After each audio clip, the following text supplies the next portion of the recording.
Баршаңызға қайырлы күн достар. Бүгін күндеріңізге сәттілік тілеймін.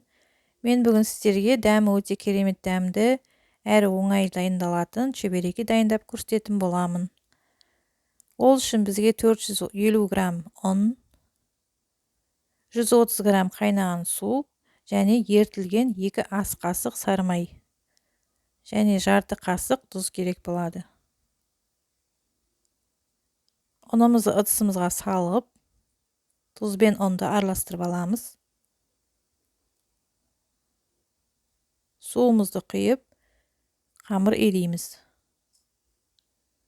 Одан кейін сары майымызды құямыз. Қамырымыз дайын болды. Өте жұмсақ қамыр шықты. Қамырды салапанға салып, 20 минут холодильникке қоя тұрамыз.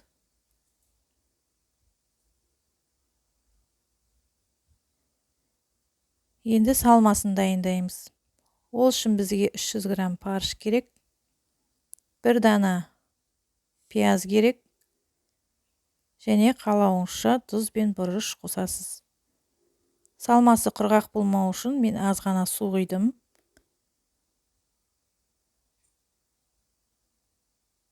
Міне салмасы дайын. Енді қамырымызды алып, ұн сеуіп, дөңгелете отырып, қамырымызды бөлшектерге бөлеміз.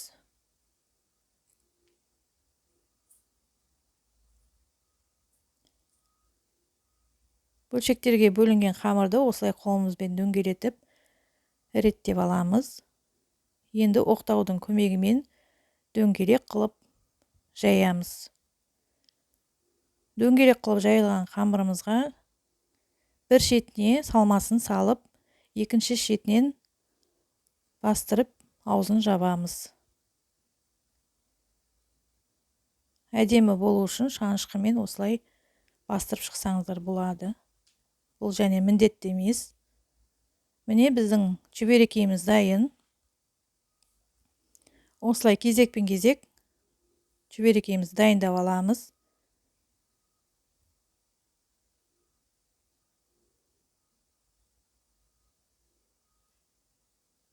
Салмасын салған кезде өте жұқа қылып салу керек. Менде 10 шақты шөбереке шықты.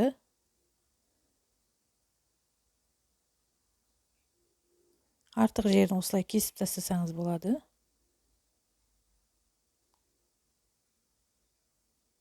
Енді қызып тұрған табадағы майға шөберекемізді кезекпен кезек қуырып аламыз.